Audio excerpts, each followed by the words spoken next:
গতকালই মুখ্যমন্ত্রী পদে শপথ নিয়েছেন শুভেন্দু অধিকারী এবং তারপরেই কাঁথিতে তার বাড়িতে একেবারে উচ্ছ্বাসের ছবি ধরা পড়ছে।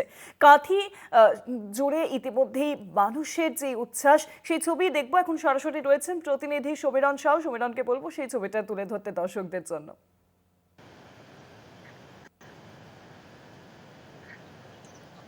দেখো দেখো এই মুহূর্তে একদম রয়েছি রাজ্যের মুখ্যমন্ত্রী শুভেন্দু অধিকারী বাড়ির সামনে, সেই শান্তিকুঞ্জ।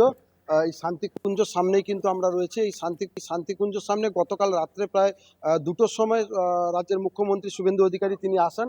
তিনি আসার পর থেকে একে একে মানুষজন কিন্তু এখানে এসছেন, শুভেচ্ছা জানিয়েছেন, আন্তরিকভাবে উনাকে বলেছেন যে দেখা করেছেন এবং কথা বলেছেন। সেই সঙ্গে আজকে সকাল থেকেও দেখছি যে প্রচুর অনুগামীরা আসছেন, উনার সঙ্গে দেখা করছেন, কথা বলছেন। আজকে তিনি কার্যত সকাল থেকেই ঘরে রয়েছেন, কিন্তু ঘর থেকে এখনো বেরাননি। আমরা যেমনটা শুনতে পাচ্ছি বা যেমনটা সূত্র মারফত খবর পেয়েছি যে তিনি বেরোবেন। তবে এখানে যিনারা রয়েছেন তাদের কাছ থেকে শুনে নিব। দাদা, শুভেন্দুবাবু আসার পর থেকে এখানে তো উচ্ছ্বাস লেগে রয়েছে, আপনারাও এসছেন, দেখা করছেন, কথা হয়েছে, কি বলছেন উনি? এই বলবো যে আমরা কাঁথির মানুষ, আমাদের কাঁথির ভূমিপুত্র আজকে 5 বছর আন্দোলনের মাধ্যমে দেখিয়ে দিয়েছে রাজ্যবাসীকে।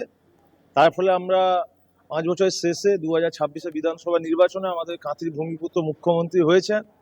এই সাধারণ কাঁথির নাগরিক হিসেবে আমরা প্রচন্ড আনন্দিত এবং সকাল থেকে আমরা মিষ্টি মুখ করছি এবং আমাদের বাড়ির ছেলে আগামী দিনে এই সামনে মুখ্যমন্ত্রী আছেন এবং গোটা রাজ্যবাসীকে নিশ্চয়ই সঠিকভাবে পরিচালনা করবেন, সেটাও আমরা কাঁথিবাসী। শুভেন্দুবাবু রাজ্যের বিরোধী দলনেতা ছিলেন, এখন তিনি রাজ্যের মুখ্যমন্ত্রী, কিন্তু বাড়ির সামনের চিত্রটা পাল্টায়নি। এখানে সাধারণ মানুষের যাতায়াত এখনো অবাধ রয়েছে, সাধারণ মানুষ স্বাচ্ছন্দ্যে যাতায়াত করতে পারছেন, এখানে আসতে পারছেন, কথা বলতে পারছেন। এটা কতটা আপনাদের কাছে? না, এটা আমাদের শুভেন্দু বাবু আমাদের মুখ্যমন্ত্রী, উনি ওটা কাল কলকাতায় যে ভবানীপুরের যে ভাইপোর যে প্রাইভেট লিমিটেড কোম্পানি, যে তার একটা প্রোটোকলের মাধ্যমে চলতো, এখানে আমাদের মুখ্যমন্ত্রী হওয়ার আগে থেকে এবং মুখ্যমন্ত্রী হওয়ার পর থেকেও এইরকম কোনো দৃশ্য এই রাস্তাঘাটে কোথাও দেখা যায়।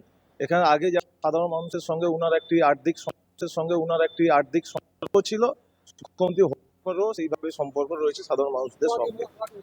একদমই তাই সমীরণ, বুঝতেই পারছি সেখানকার মানুষজনের মধ্যেও উচ্ছ্বাস একেবারে তুঙ্গে। শুভেন্দু অধিকারী তিনি পৌঁছেছেন এবং তার নিজের বাসভবনে তিনি এই মুহূর্তে রয়েছেন। অনেক ধন্যবাদ তোমাকে সমীরণ, এই মুহূর্তে সরাসরি ছিলেন প্রতিনিধি সমীরণ সাউ।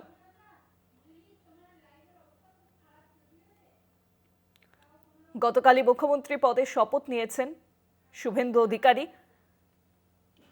পাশাপাশি আপনাদের জানিয়ে রাখি, এবার কিন্তু ছন্দে ফিরতে চলেছে মহাকরণ, কারণ মহাকরণ থেকেই বসতে চলেছে সমস্ত সরকারি দপ্তর। আপাতত সংস্কারের কাজ চলছে, তার জন্য ইতিমধ্যেই